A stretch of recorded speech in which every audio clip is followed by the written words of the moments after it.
Welcome back to What's Next Wall Street. I'm George Alfredas. And I'm Dave Mathews, and this is the intersection of technology, science, security, AI, blockchain, zibbity-bidoo, herbity-bidoo. Okay. No, seriously. We like unpack everything that you need to know in the modern digital world. And this week, I'm going to talk about Grok versus OpenAI and what Elon Musk is throwing some punches with Sam Altman and the crew over there, which Elon was a co-founder. Gave them their first $40 million at OpenAI. What in the world? Punches are being thrown. Okay. Listen, you can email us at WNWShow@gmail.com or hit us up on social media at What's Next Wall Street. Plus, you can watch all the shenanigans on our YouTube channel. Please do that. That's WNW Show. Subscribe, hit that alert button so that you are notified as soon as new episodes drop.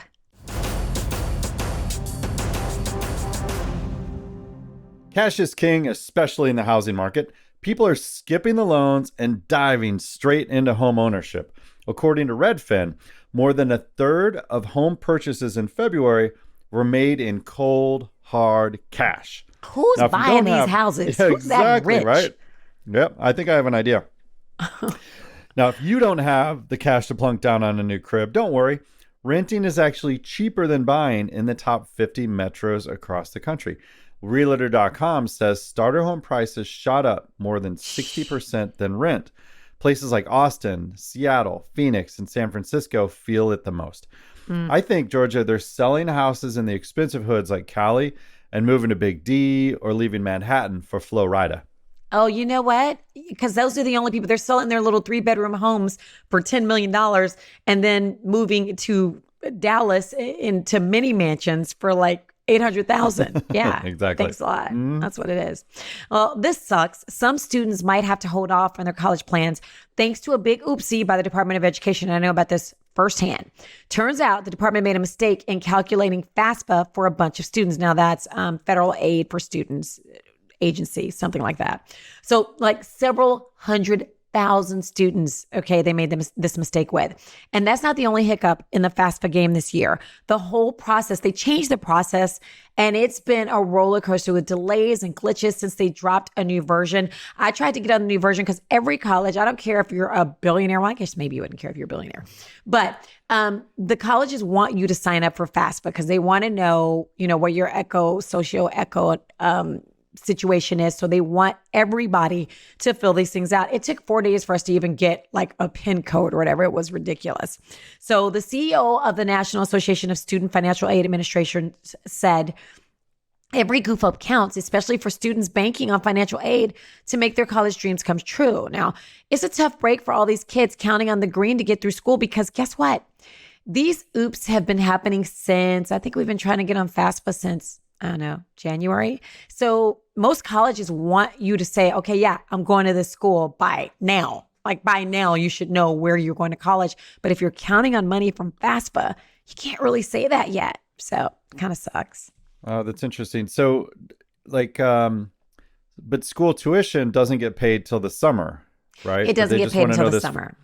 They want to know for demographic reasons. Yeah, but not only that, not just for demographic. Yeah, they do want to know, but for people who need that money, it may make the difference in you going to this school or that school. Because maybe you could go to TCU for $80,000, or maybe you might wind up at Texas Tech for $30,000. You know what I mean? If you don't have the money to pay for it.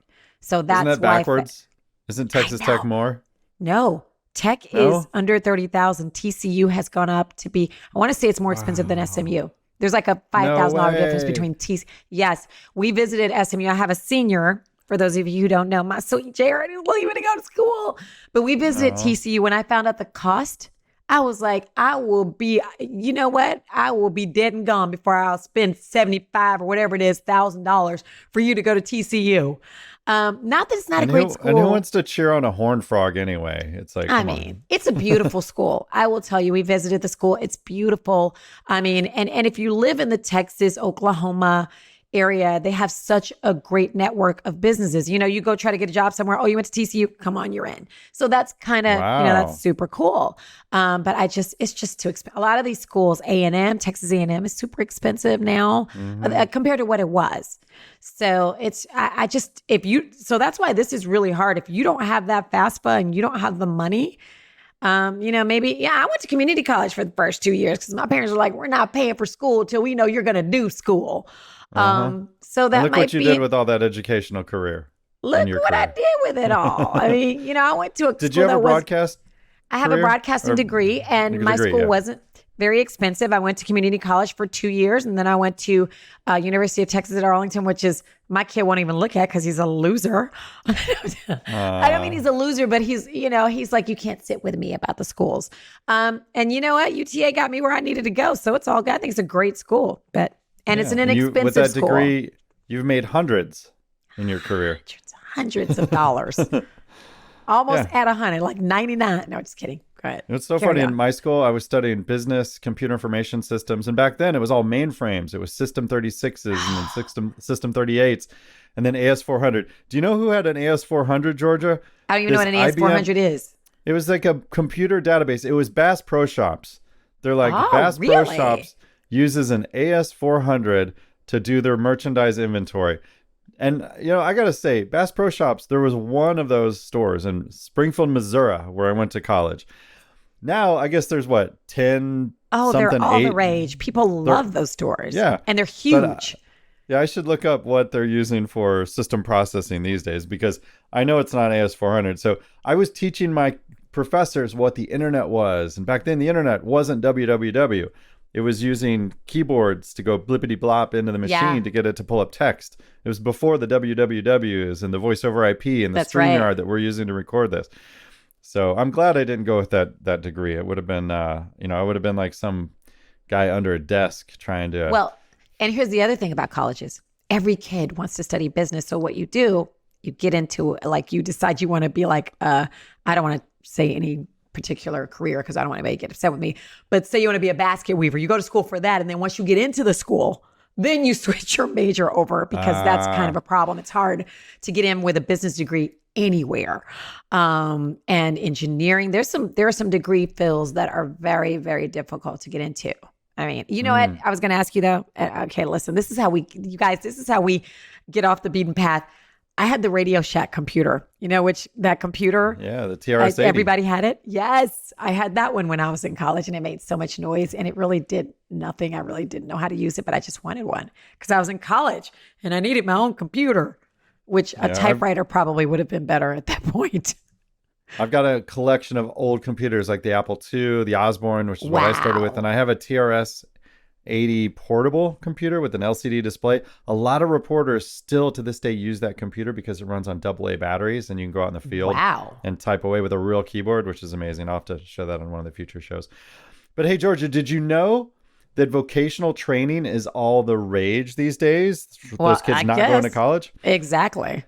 Yeah, while community college and four-year schools are losing their mojo because of the expenses and the PITA that you just mentioned that you're going through with your kiddos.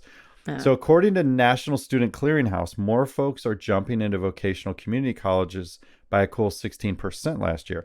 Wow. Construction trades, those are up a whopping 23%. I guess because everybody's moving to houses outside of the big cities and the suburbs like you live in need to get homes built.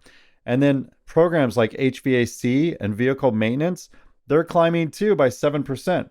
Meanwhile, the cash is rolling in for newbies in construction.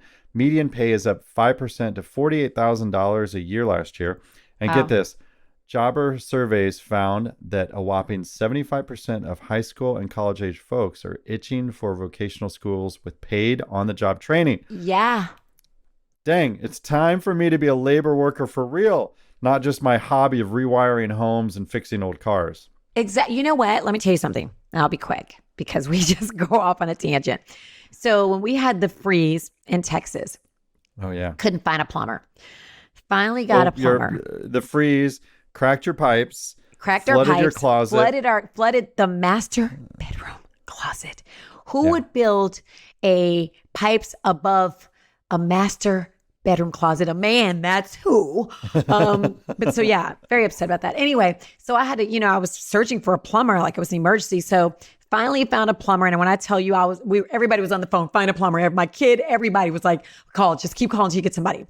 So this plumber is like, okay, I can get out there. She shows up at my house. Black girl. I was like, yeah. What you talking about, Willis? I was Amazing. expecting an old white guy showing all kind of crack. And I was like, this just isn't the picture I had in my head. So I was like, she did such an amazing job. I was like, how did you get into this? It was just, I mean, she had the braids. I was like, she was like, she looks like a normal girl that should be on TikTok. And I was like, how? And she said that her school, when you take the test, when you're a senior, when you're in high school and they tell you what you should do. You do? And she was like, I don't know. I know how to fix things and blah, blah, blah. So I told her to go into that. And they paid for her, this plumbing company paid for her on the job training. How about this girl has her own business now? Now she fixes, she buys old houses and sells them because she knows everybody. Like now she not only knows plumbing people, she knows people who know how to do other things like roofing. So she buys old houses, fixes them up, and she is making dough. And she's like 28 years old. Whoa. So vocational is, it's the one place that I don't know that AI can come in and fix my pipes. No. You know what I mean? No. So that's, you know what it can do? It can write the marketing message that she needs to put the that's true. The copy onto realtor.com or whatever. Redfin, that's right. I guess Redfin lets you do it on your own, but that's right. But it can't do the work. What a great story. I know, I love that. Okay. So, but here's the thing. You know what happens when you get a real job and real career? Real taxes. And it looks like Gen Z is totally stressing about doing their taxes. Welcome to your parents' life, dudes. According to a Cash App taxes survey, a quarter of these Gen Zers are even thinking they need therapy just to handle it. That's how you know it's Gen Z. Tax pros are saying lots of Gen Zers are filing for the first time and they're totally clueless about stuff like where to get a 1099 or what it even is. But listen, there's no need to stress out. Just watch out for those sneaky fraudsters. This is what you ought to be stressed out about, trying to snatch your personal info. Now, if you get some random email, a text, or a call from a company you've never heard of promising to get you a bigger refund or maybe saving you some cash on taxes, it's probably best to give them the side eye, okay? Here's a good tip. If you're getting someone to do your taxes, and the section for the paid preparer is blank or it says self-prepared, you might be dealing with a scam. Oh, and remember, the IRS is not sliding into your DMs or shooting you an email. They're just not about that life. So remember that.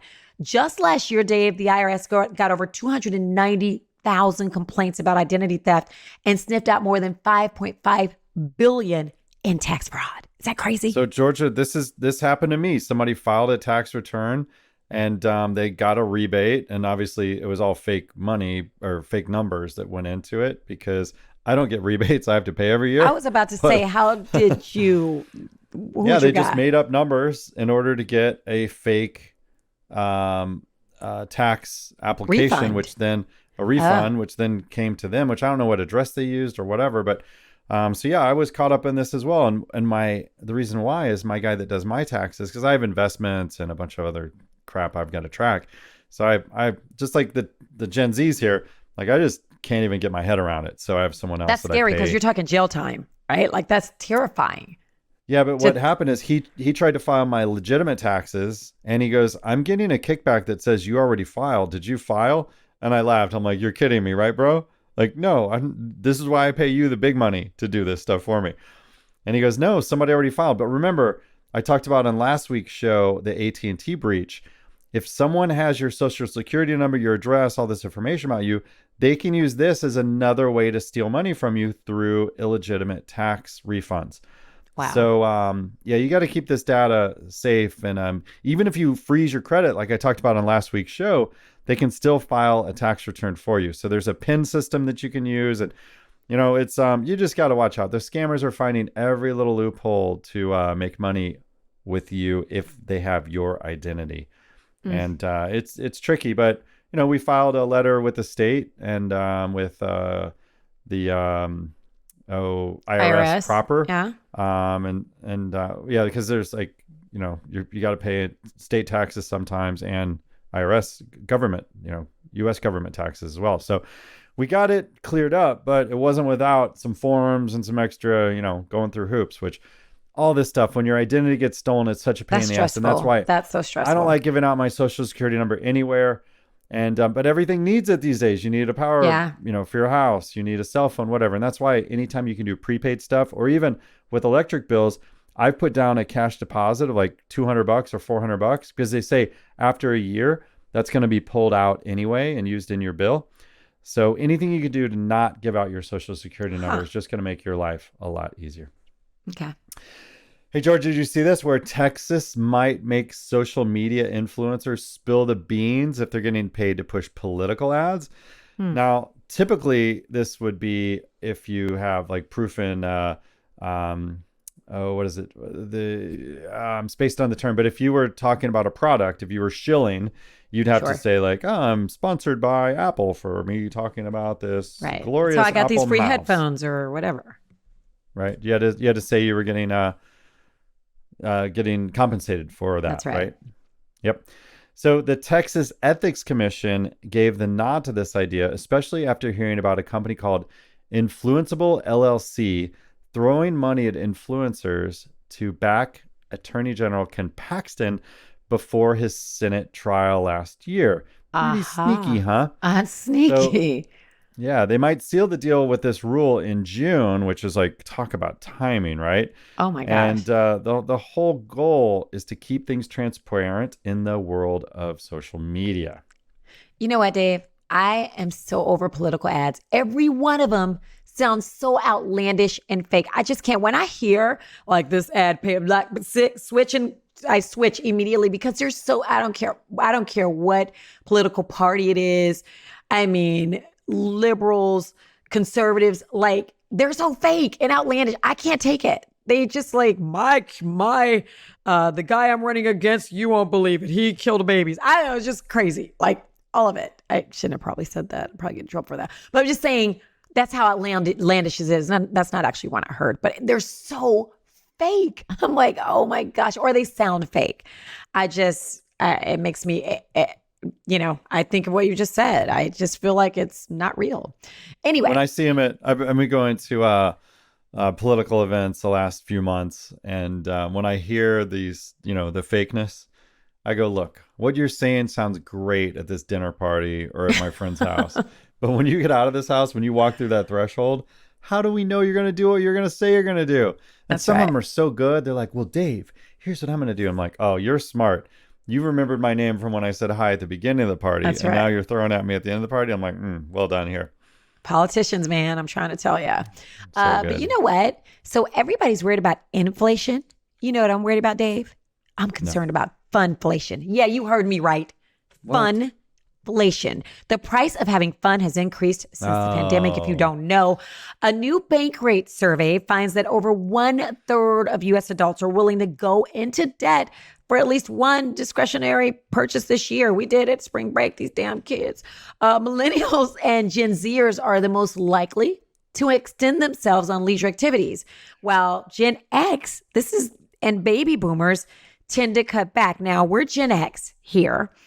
Barely. We're so close to Gen Z. It's just barely. No, we're not. Millennials, yeah.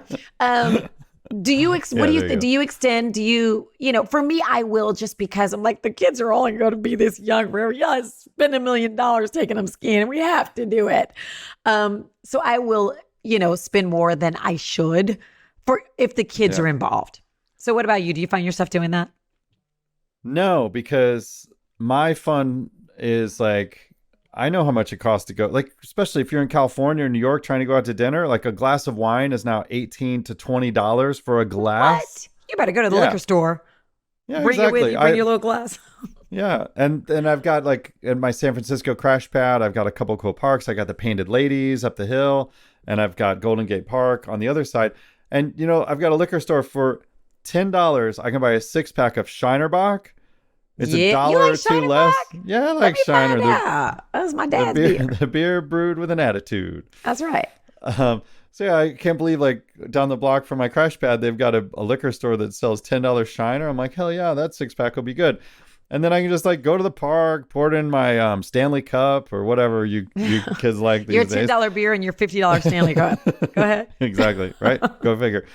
But like when I buy old Porsches or whatever, a boat that I'm working on, I don't take loans for that stuff. I like when I have the cash to buy the thing, then I'll buy the thing. So I remember like a couple guys I've sold repaired Sea-Doos, like once I've got them running, or the boats that I fixed, they're like, oh, I'm going to take out a loan and And, I'm waiting for this. Can I get the VIN from you so I can, or the whole identification number so I can Yeah, get I wish I would. the loan on this? I'm like, that makes me feel sad. But you know what? If it's a car and you need a loan for that, that makes sense because like you're going to be working, you're going to be using the car to get to your thing. But like if you're taking a loan on a $20,000 boat or a $10,000 Sea-Doo, the interest rates are high these days. And it's like, man, put your money away, save a little more, then spend the money. Because then once you have the loan payment, then you have the gas payment, then you have maybe insurance and all this. Then you got to stuff. keep it somewhere. Yeah, exactly. So it just stacks and stacks and stacks up. And we like talking about stacking gains, not stacking debt here on this show. That's right. When you're on the hunt for new team members for your small biz, you want to make sure you're snagging top-notch talent, right? Well, that's where LinkedIn Jobs swoops in like a superhero for your hiring needs. Let me tell you, LinkedIn isn't your run-of-the-mill job board. It's like the ultimate talent hub with over 1 billion professionals hanging out, making it the prime spot to scout for your next star player. And the best part, it's all free and super easy to navigate. So speaking from experience, finding quality candidates can sometimes feel like searching for a needle in a haystack. And I don't know if I'm the needle or the haystack. But thanks to LinkedIn, that process is smoother than a fresh jar of peanut butter, which I just had on a banana. Seriously. 86% of small businesses land a gem of a candidate within just 24 hours of posting a job.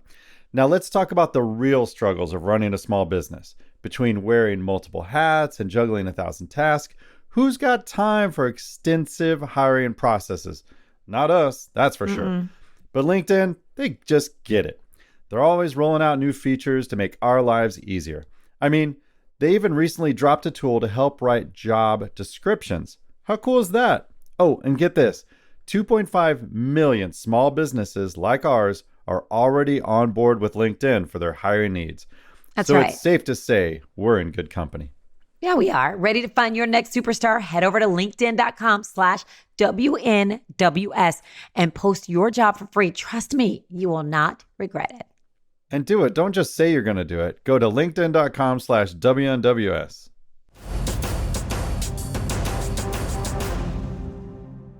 Today's pro tip is brought to you by optionsplayers.com. Making a mistake you know you shouldn't have made really stings, okay? You feel like you've been making progress, then bam, one slip up wrecks it all. How do you stop it from happening again? It happens to the best of us, okay? But Options Players has a pro tip/trick to help you remember and rethink. Stick that mistake right on your monitor. Just print out the trade with the loss in bright red and slap it on your screen. That's cold. You're going to in that call. But listen, though, you're going to see it every minute of every trading day, reminding you that your rules and plans are there to protect you from ending up like that again. Now, the next time you're facing a tough call, you're going to glance at their reminder and think twice, unless you have like 18,000. I mean, here's hoping you will not end up with a monitor covered in taped up mistakes and painful reminders.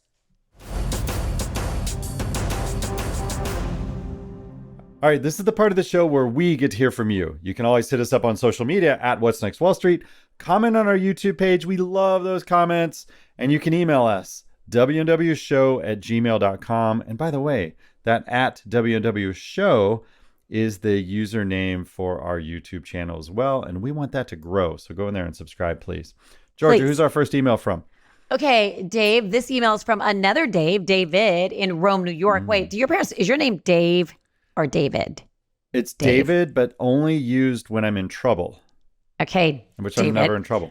All right, so this email is from another David in Rome, New York, who writes, with so many factors in play, such as interest rates, economic contraction, Fed lowering rates, possibly the election, Middle East situation, as well as the Russia conflict in Europe, how can somebody prioritize these things to develop a trading plan? Okay, is there a checklist or any order of importance to help guide us during these wild times? I'm glad you asked, David. Actually, David, the other David, not you, Dave, David, you are confused. Reading my mind. This is so much to unpack. So, and just so you know, I've got even more to add to that. So, Greg, I've already pulled you up. This is Greg Krause. Of course, he is our lead instructor at optionsplayers.com. Greg, I want you to tackle David's question and mine during my consumer reports segment. So wait on that. I think Dave's got another question for you. Our Dave. All Okay. Was that Thanks for confusing making that- enough for we you were- all? I think you nailed it there on the confusion. I Well tried.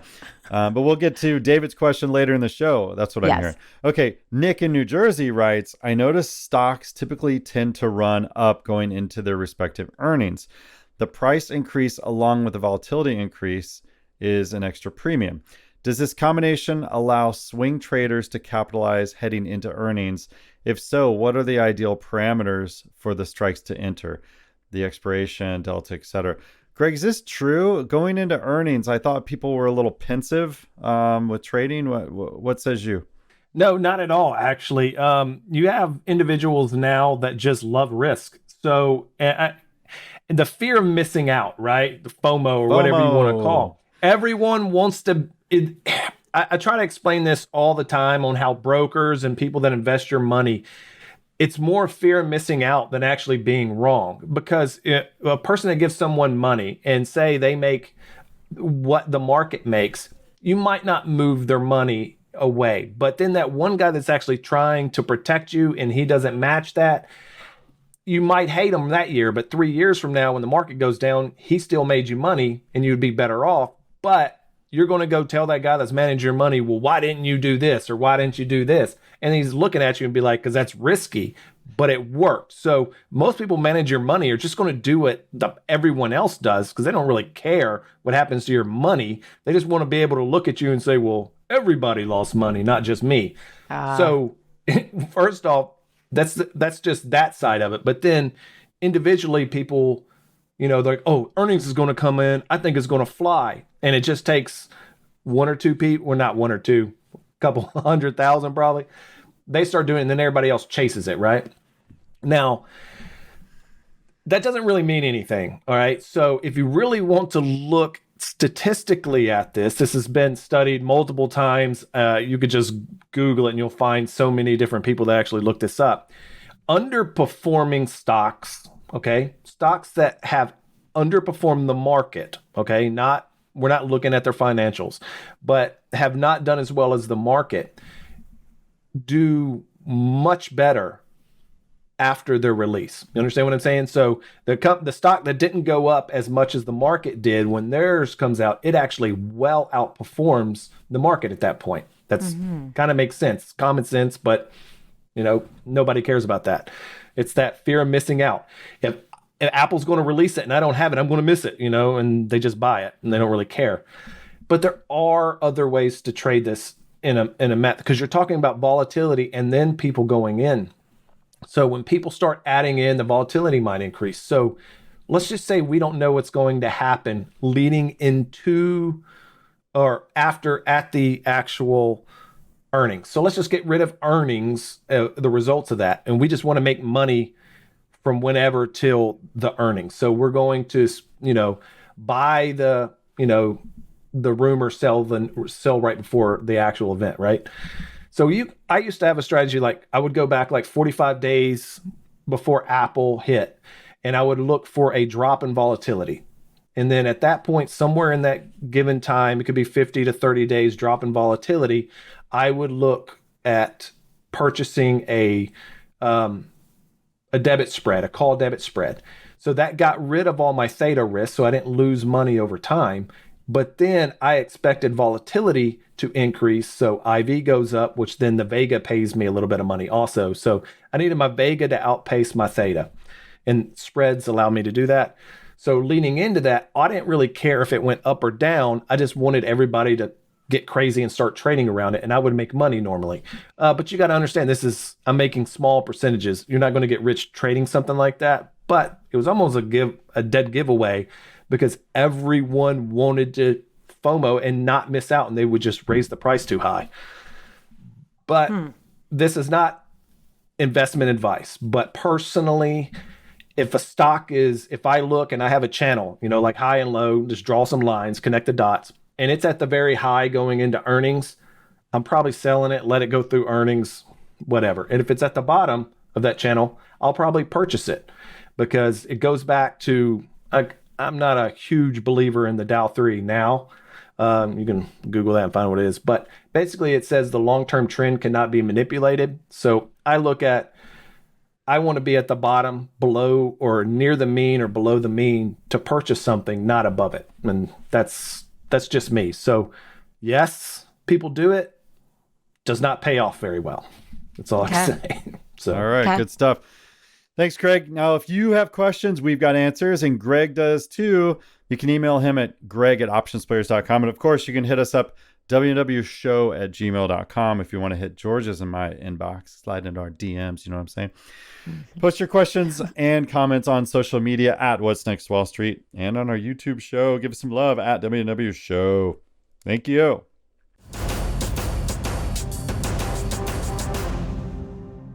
And now our new segment, What Could Go Wrong in AI? Just one short year ago at South by Southwest in Austin, Texas, I led a panel with companies that use AI commercially.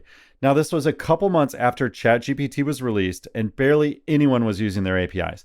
2 months later, after the South by Southwest, ChatGPT became the fastest growth website March and April 2023 and quickly fell in the summer of 2023. Now, just 1 year later, at March 2024 at South by Southwest, the creatives were fed up with AI plagiarizing their content to create artificial works based upon their talent.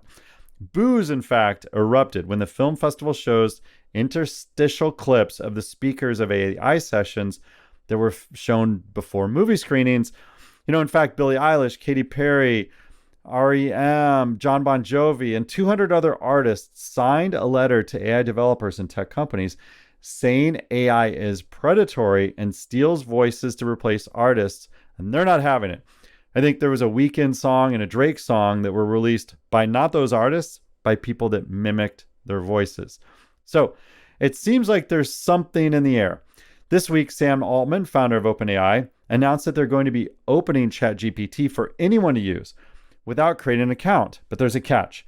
It's not available everywhere, as they're rolling it out based on your location, and it uses the older ChatGPT 3.5 model. And plus, you can't save your chats, as of course you don't have an account, and there's slightly more restrictive content policies are levied on those conversations. It's such as refusing to generate harmful content. In addition to these existing mitigations, they're also saying that they're implementing additional safeguards specifically designed to address other forms of content that may be inappropriate for a signed out experience, meaning they want to know who's logged in and who's asking these questions. And all this data is just going into training data to help with their algorithm. So don't think that they're giving this to you for free. They want to know how people interact with it. And Google, they do this all the time with the search engines, knowing what people search for. And in fact, every year they give a report on what's the most searched for thing and who's the most YouTube, video watched, etc. So furthermore, developers that are using OpenAI, they're finding that APIs, which are programming doors they intentionally open, those are frequently being shut down. If you're trying to run a startup on an API that goes away, that's like the engine not running in your car. Also, it's common these days to ask ChatGPT a question and have it say that it can't answer you without further prodding. That's because of the guardrails that are now put into AI engines to prevent it from telling people, how to make a nuclear bomb and stuff like that. Now, remember Siri, when she first came out, you could ask her where to bury a body, and there was an Easter egg that would say, down by the river. All that stuff's been removed now. I guess Siri's getting woked, just like everybody else. So all this is happening with OpenAI, while Elon is saying that his AI engine is going to be open sourced in a way that only Elon can. Via an X, or what was formerly called a tweet, which actually sounds better, a tweet versus an X, Elon stated that Grok has a normal mode and a fun mode. He tweeted, "Tonight we add an unhinged fun mode. It's next level," in quotes. Oh, that nerd humor on Elon is high. Or maybe just Elon is high, but I digress. So Elon's also pissed because he filed a lawsuit against OpenAI where he was an early investor claiming it's not open and following up with another X or tweet saying OpenAI is a lie. But this story has roots dredged up from emails in 2015, almost a decade ago, and a message from January 2nd, 2016 from Ilya Sutskever, the chief scientist at OpenAI. It strikes me as most interesting. Ilya says, "Safe AI is harder to build than an unsafe one. Then by open sourcing everything, we make it easy for someone unscrupulous with access to overwhelming amounts of hardware to build an unsafe AI. Now, 5 minutes later, at 9:11 a.m., Elon replied to this email with simply a yup. I guess that's how billionaire executives talk now. Yup. So you can see all this for yourself at the OpenAI blog or by searching for OpenAI and Elon Musk, where they document what led into the brawl and Elon's $40 million initial investment that went into OpenAI before pulling away from the company in 2018. Okay, so you can play in this war too, but you don't have to pay for months of X service. Like OpenAI, which their chatbot is called AIX, is only available for those of you that subscribe to Twitter. But you'll need to do some things to do this. You'll need to run Grok, which is the AI engine, on your own computer. So head over to GitHub. There's Grok-1 you can search for there. But actually, don't expect to run this code. You need 8 NVIDIA H100 cards, which currently cost as much as my used 911s at $45,000 each. And remember, you need 8 of them. So if you want to learn about those cards being outdated like in 6 months, check out our show from 2 weeks ago where we covered the NVIDIA conference for a lowdown on that, because they have their new cards that are coming out soon anyway. So maybe you'll get those 8 H100 cards for cheap in a couple months, but probably not. The used market's going to be strong for those as well. So Elon's XAI is on a mission to create AI systems that accurately understand the universe and aid humanity, that's easy for me to say, in its pursuit of knowledge. That doesn't sound like they took our jobs, which AI probably still could. Now, there's also the fact that Meta has released the Llama 2 code to open source as well. And there are lightweight AI models that you actually can run on a standard video card in a PC in your house. So you can head over to huggingface.com and see what they have in the LLM department and get all the notes. And it's funny reading what people are saying for comments like, how do I run Grok on my own machine? And basically it's like, bro, you don't. You can't. It requires too much hardware.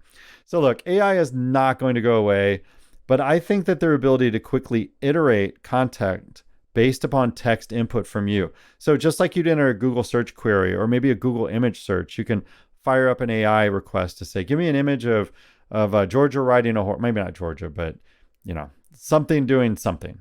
That's what AI is great for. It's a tool, but it still needs a human to clean things up. And the music with Weekend and releases that are not being made by those artists, that's a real thing if stuff gets released. But really using it as a tool to do initial screenshots and storyboarding, I think it's going to be awesome for that. Now, I don't want to have another Napster war with copyright that we did in the early 2000s, but we're not buying dictionaries anymore. There's no more encyclopedias, right? So it's time to embrace the future and figure out how to leverage it. I'm talking to you, Katy Perry, who I've hung out with and danced with at a Manhattan rooftop. Oh, those were the days.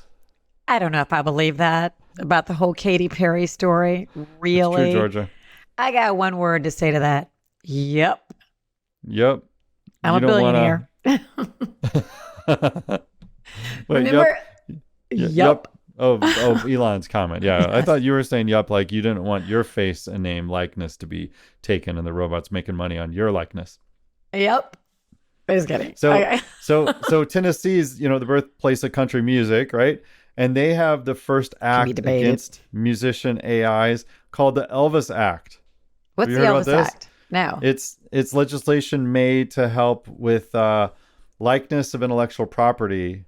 You can't take public data and then make new IP around it. So, okay. So this is it's not going to go away. We'll be talking about this more and more and more and more. Absolutely. Thank you, Dave.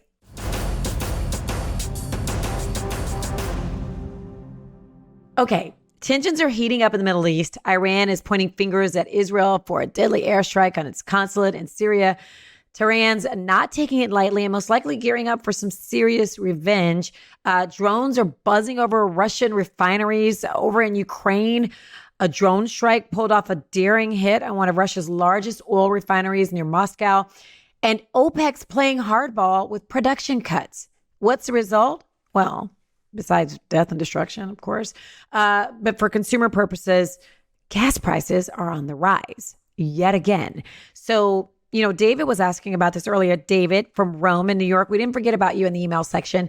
So he was asking about everything, including this. How do we trade oil in a market like this? I got to pull up Greg just to see. Greg, how do we trade really anything in a market like this, to David in Rome, New York's point? How do you trade? I mean, we have to look at, you're talking about all the geopolitical issues in that part of the world. Let's first start with Russia. Major oil supplier. I don't think anybody else is really being affected. They're talking about maybe some oil going through the strait. But look, you can try to do whatever you want, but there's enough U.S. boats over there right now to wipe out everybody on the planet. All right. So we're not going to let anybody affect oil. If you haven't figured that out in the last, few decades, if you mess with some oil, we're just going to invade you and take over your country for a few years. All right. Let's really just talk. I know more about the war side than the oil side. Absolutely, you do. But the Russia side, the biggest problem there is Russia provides actually more oil now exports more oil to China than anyone else. Although China is a huge consumer of oil, it's not per capita, okay? And this is what I want to explain oil versus everything else. Oil is a limited commodity, right? Yes, we can produce more of it over time, but it's never going to be at the same rate we use it, right? So the United States uses about 9 times more per capita than China, all right? We basically use way more than anyone per capita. Japan and stuff we only use about double what they do. But what's going to happen with oil prices when all these evolving countries, okay, especially with what's the difference between the United States, Japan, and everyone else in the world over the last century? It's been technology, right? That's just what it's been, period. It came through, and then the Apollo program, however you want to look at it, advanced us in technology so much through the, growing the transist and then computerized age. And we just have that. That is going away.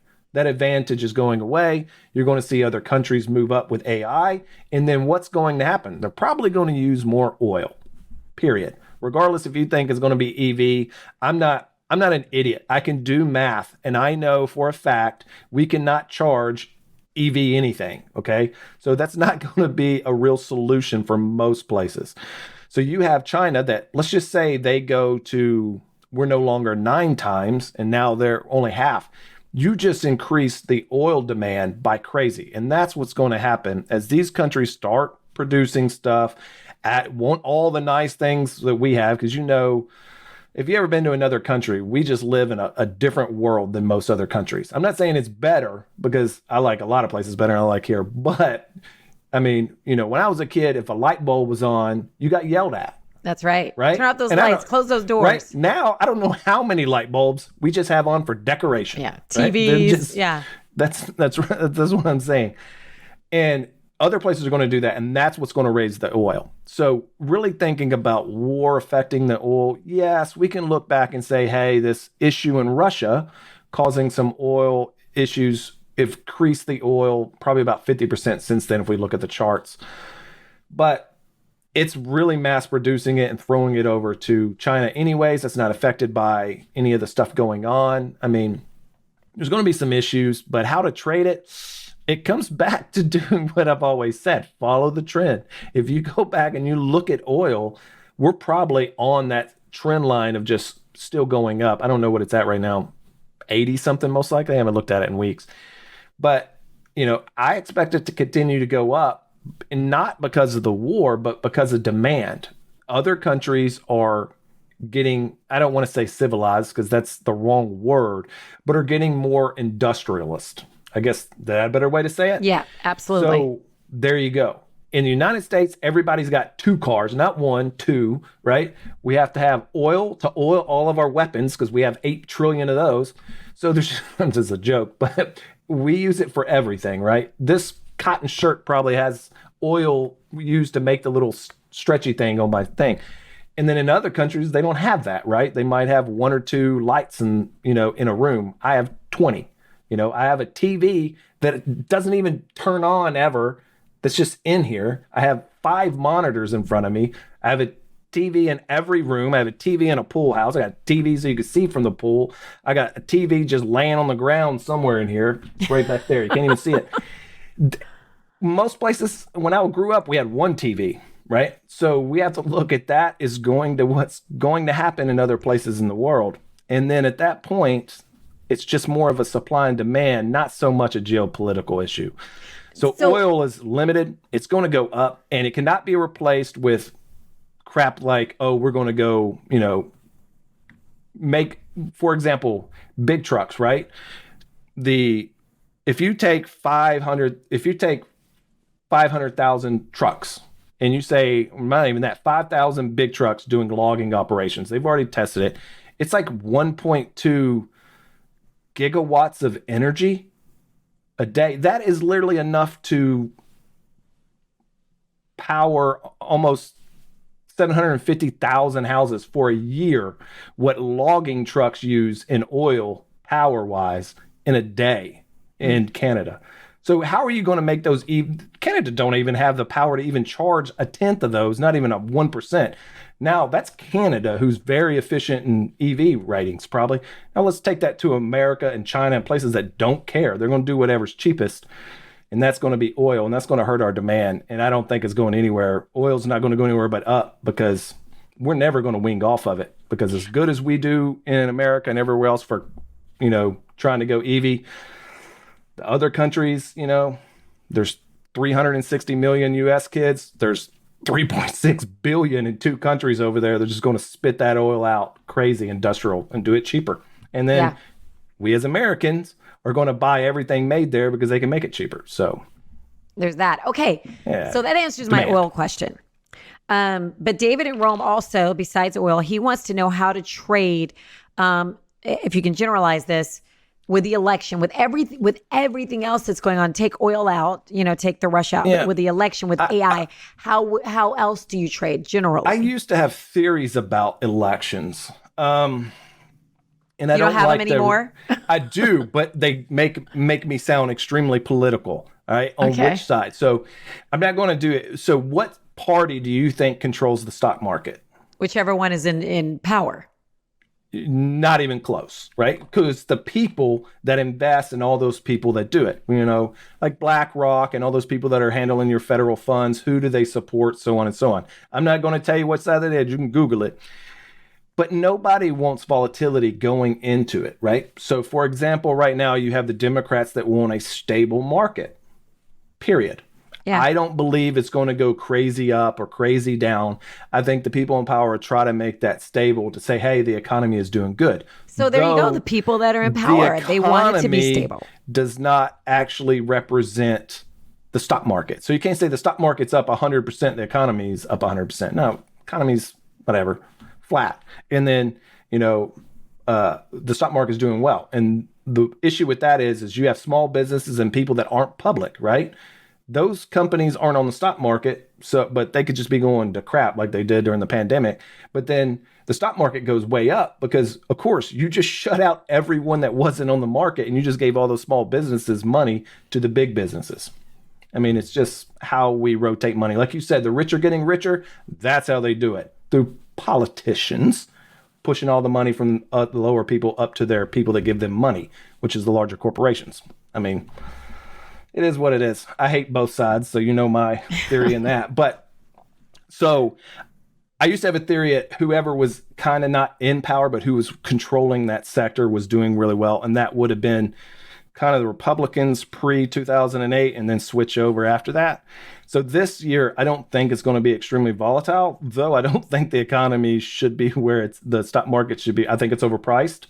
But you ask me when it's down, I'm still going to tell you it's overpriced, but that's just me. I'm always pessimistic on that. But there is no secret weapon in this. I look at it in 2 ways. Is I think banks will do extremely well underneath a GOP president and controlled House and Senate. Banks, okay? And probably oil people too, okay? But let's just say banks and stuff. And then everybody else is probably do a little bit better on the other side. So whichever side you think is going to win, that's your bet on that one. I mean, I don't know, or bet against it, right? So let's just say you're a Republican. You want whoever is going to be that ticket. I'm not going to say his name, right? But then you're well, I'll put my money over here in this because either he wins and I win because that's who I wanted to win, or he loses and I win some money. It's win-win, I guess. So you don't take a loss. But yeah, I think that's what's, in theory, it doesn't work, but that's just what I think. I tried to do it last election and it was absolutely did not work. So don't listen Thanks to for me. your honesty. Yeah. But I mean, we also had COVID. So I mean, it is what it is. That part. Yeah. Yeah. All right. Well, thank you, Greg.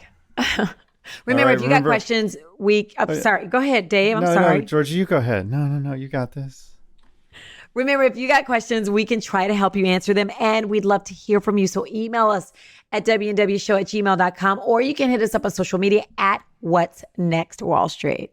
You can watch our show and see the antics of us stepping on top of each other at WNW Show in the YouTube search box. Just put the @ WNW Show all together, and that'll pop us right in.